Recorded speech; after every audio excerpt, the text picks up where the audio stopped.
Hello YouTube, De-bodgery here. Welcome to EV Components Review. On the bench is a Surron Ultra B controller. Yep. It's seen some use, I think. But got replaced with something else, obviously, of more power, obviously.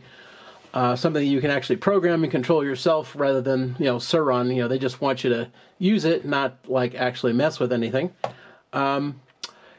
I'm just going to say this right up front. This is the worst depotting I've ever had to do, and you'll see inside why I say that. So these studs, they all had little silicone seals around them. They weren't held in place. They weren't still screwed down or stuck down with silicone. They were just simply pressed around the studs like that, inside the plastic part, and that's it. Obviously, there's a bunch of M4 screws around the perimeter. Once I had it taken apart to that level, just simply pull these little silicone seals out, and take all the screws out, then I was able to lift this straight up. It came up pretty easily. Not quite as easy as this, but pretty close to it. So there was no real stress on the brass studs. The cable that went through here, this is the first time ever I've taken a Surron controller apart and gotten the harness out without destroying it. But you can still see it got kind of buggered up a little bit. But yeah, totally get the thing out with the connector intact. That's a first. Anyway, all of those wires went through individual holes in that rubber grommet right there. And if we look at the underside of it, yeah, that's all that was really holding them in place, was just, all in here. There was silicone on here, but it didn't adhere to this little rubber thing. So, it just kind of like sealed up this space right here, but it didn't adhere to that little rubber, wire grommet right there at all, because there's like no silicone on it in any way. Anyway, these 4 screws come out. There's a little gasket underneath there, so that'll come off separate. But that was really surprising that the silicone wasn't on here. It was just basically blurped all around this stuff and around the wires, and that was it. Underneath this piece right here, there's a little sticker, and then they poured silicone on top of that. And that's the spot that they use to fill everything with potting, once they had it all closed up. Okay, so the lid itself is made from polycarbonate and ABS. It doesn't say a percentage of which one, so it's not really clear there. Maybe this number down here is the percentage or something. But yeah, at least they give you, what the thing is actually made out of. And as far as like twistability and things like that, this is a pretty tough piece of plastic. That's definitely going to hold up pretty darn well. It's definitely better than like you get out of like, say, Far Driver and KO Moto, which is just ABS. This is definitely a much better grade of plastic than that is. Underneath the shell, the plastic lid, and along aluminum was the silicone custom-made seal, which is nice. I mean, everything here was potted, and then you still had a seal on everything. So, good job on that one, Surron. That's definitely cool. Everything here, as you can see, it is still a mess of potting. You have never seen anything depotted that looks anything close to that messy ever before from me. Most of the time things are absolutely pristine. And this stuff is a brutal pain in the neck to get out. It is really, really hard. It sticks to everything. I've tried a variety of solvents, xylene, toluene, denatured alcohol, gasoline, brake cleaner, oh geez, paint thinners of various kinds. Nothing will cause this stuff to soften. It won't lift it off, it won't dissolve it, so basically I was left picking at it with spoogers and pointy metal objects, and then like scrubbing everything down with a wire brush so you can at least see the tops of the chips. But anyway, this stuff, heat, which I did. I heated everything here up to about 300 degrees Fahrenheit. And normally all I do for like hard potting is heat those up to about like 200, 220 degrees Fahrenheit. So this, I applied a lot more heat to even get it to this stage. And it still just comes away in these large chunks. It is sort of flexible, but it just sticks to everything. So the only thing it doesn't adhere to particularly well is cast aluminum. Otherwise, everything else, this is clean. This is massively clean. Geez, this took so much effort. Okay, so on this logic board, yeah, you'll notice it's got 3 current sensors. When I first saw the thing, I could see the tops of these through the potting. I thought, oh, hey, 3 current sensors, that's cool. Wonder if that thing's VESC. And as I was digging over in this area, I could see part of this chip starting to show through. And I could see about the size of it, and I went, hey, that could be an STM32F405. Maybe this thing is VESC. How cool would that be? But after a little bit, I had the chip cleared off, and they could read the part number on it, and it's not an STM32F405 or a clone of it, like the GigaDevice part.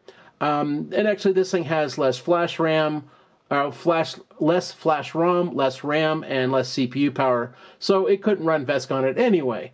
And I didn't really honestly think that this controller was running VESC anyway. That would have been super cool if it was, because, that's only like the best thing there is in motor control these days. And it's not. But, oh well.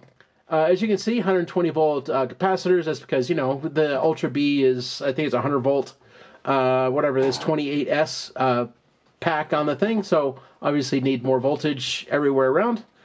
Here is your main DC to DC section. I think these are some kind of a linear regulator. I haven't looked up these parts yet. Don't know what a lot of these other little parts do, but that's my thinking is this is just all your voltage regulation section. Again, I don't know what these guys do. Those look like op-amp packages. Don't know what any of these chips do yet. This is probably some kind of an isolation transformer. One of these two is going to be like, say, a CAN bus transceiver chip. That's a little opto isolator. The I/O connector came away nice and clean because there was no potting in it or around it, so I was able to pull that away pretty decently. And, once again, that's the first time ever that I've gotten a Surron connector out without destroying it, because normally they're just like completely embedded in potting. But that one came apart without too much trouble, so that's the first. One of the details I'm not super fond about with this is the battery plus bus on here. It comes down to here, across the top, and over here. This partly supplements this down here, but battery minus doesn't. So you've got a piece of it right here, and a piece of it right here, but there's no current path across here. But there is copper, an internal plane that comes up, because like those legs right there, those are all battery minus as well. So there's a copper plane that comes inside here and goes up to here to connect to those capacitors. So there's a little bit of copper in here for that, but it's not really supplementing battery minus at all. These, however, do.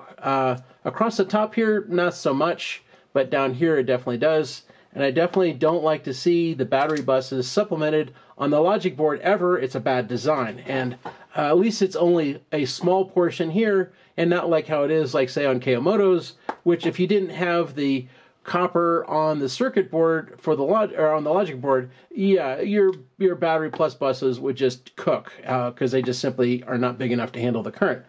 Obviously right there is your 2 connectors for going down to the logic board for control signals. Alright, so let's set that aside. There'll be a macro video where I talk about all the chips and stuff on here.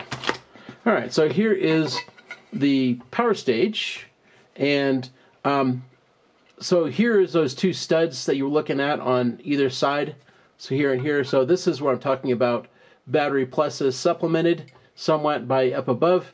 It's like these high side MOSFETs right here, they only have this little bit of copper trace on the board, which kind of goes from here to about like right there. It's not really enough. And so this is kind of helping with some of that a little bit, because this width right here is also all through up here as well, so it's not really enough.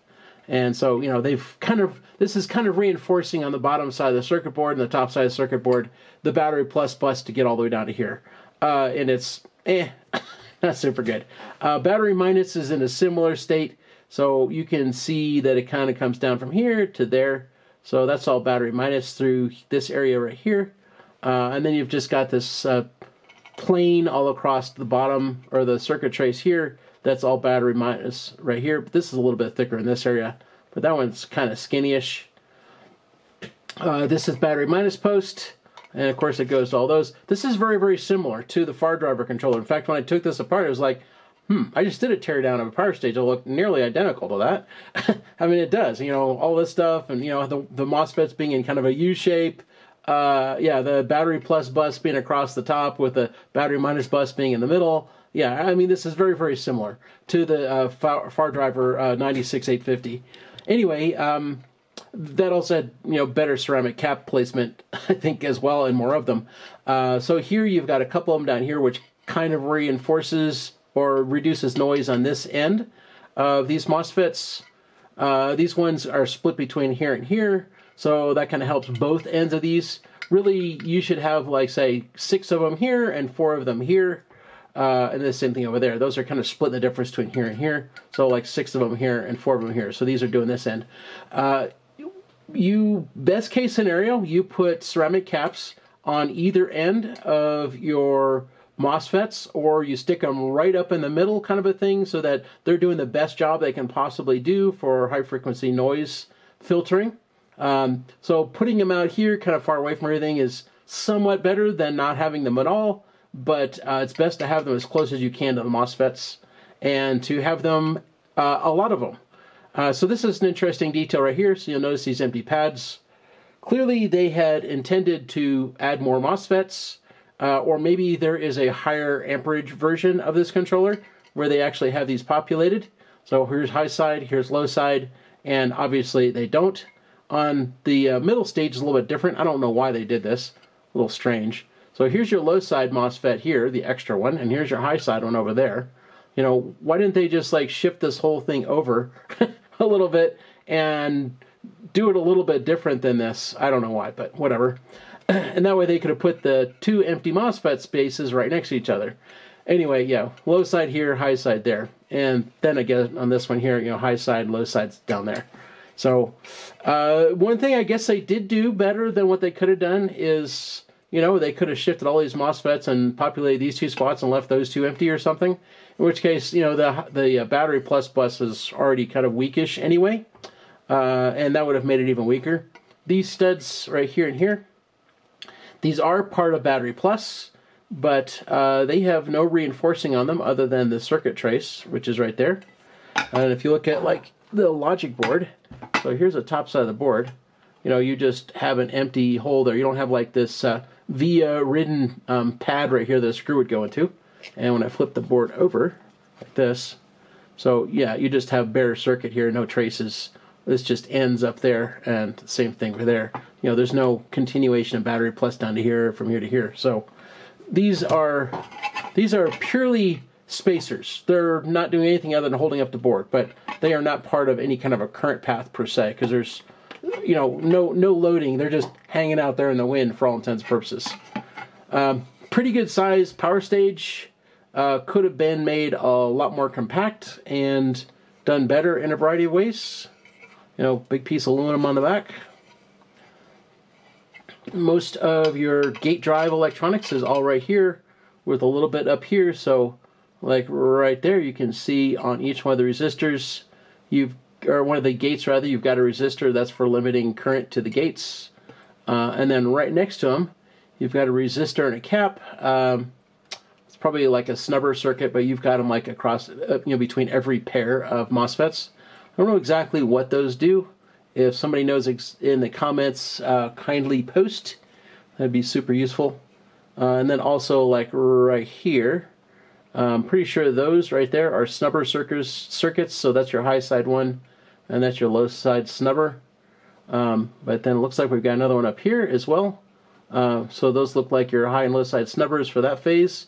Don't know what those do right there. And for this phase, that must be them right there maybe. I think that might be the snubbers. Anyway, relatively well designed power stage. I've seen much worse, aka like KO. That's always much worse. I don't like seeing this. So, yep, that was in the potting. And when I was digging the potting around, the screws came out, and, this was still in the potting. So, I didn't pull it up. It was already pulled up before I ever got to it. And most likely what happens is, that now that I've seen this way, especially in potting like this, which is so difficult to get off of everything, most likely this screw, when they put the screw into this stud, it twisted this stud and broke it off from the solder. So, here's an inadequate solder job. These joints are starved, I think, too much, and that's why they do this. you know, so when you twist on this a little bit too much, it just lifts it off, just twists it off. And that's probably why they come loose. But every Surron controller I've ever taken apart, of which this is number 5, I think, all had these little studs lifted off the circuit board somewhere on them, at least one. And, you know, here is the Ultra B, same problem. So, yeah, I'm not too super fond of these studs. Definitely need more solder on them, most likely, to make them stay put. Otherwise, they're probably just starved too much. These ones, you can't really do anything. They're not going to twist off because they're just compression fit. On here, there were these little spacers, you know, little nylon things. So, you know, the logic board went down here like this. So, you know, a screw would have gone through there, and you can see the brass spacer underneath there. And so one of those would have gone in there, and then the screw gone down top of that. So that's how they isolated the screw from, you know, this battery plus post right here, and from the circuit board was use these little washer-like things. And then you had a screw in there, and underneath that screw head, there was a washer that did all that. So, yeah, so this washer would be stuck down inside there like that. Yeah, with a screw through it like that. And that's how it would go through. Not that one specifically, but you get the idea. Would go through and hold the boards together. But yet it wouldn't be a current path in itself. So anyway, that's why these holes are larger than, say, like a screw head. Those ones right there, however, you know, they are basically the right size for an M4 screw to go in. So that's how that worked out. Those ones actually did have a direct screw in them. But, yep, that's pretty much everything I really want to show you here, I think. This is just cast aluminum. They machined it, you know, to make it flat. I don't know why they left this void in there. That got filled with potting. The power stage, you know, sat down in there basically like that. So you can see all that void underneath all of that stuff. Yeah, it would have impacted these MOSFETs over here a little bit, but most of that void is like underneath all small electronics, so it's not going to really cause much trouble. You know, and then assuming this is thermal potting, it doesn't feel cold to the touch, it just does a little bit. So I'm not sure how thermally conductive this stuff is. Not very much is my opinion. Anyway, yeah, it's mostly there to make it impossible for you to take the damn controller apart. Well, I think that's about it. On the scale of difficulty of disassembly to get down to bare circuit boards, this is by far the worst ever. Yeah, and that's all because of this miserable potting. This stuff was just an absolute epic pain in the neck to get out. Did not find any kind of a solvent that would soften it, you know, loosen it up or anything. Just nothing would touch it. So, yeah, I was reduced to just picking at things a little at a time in hopes of preserving most of the electronics without it just being an absolute waste. Well, okay, I think that's it. Hope that helps some folks out. I expect a macro video of this thing coming real soon.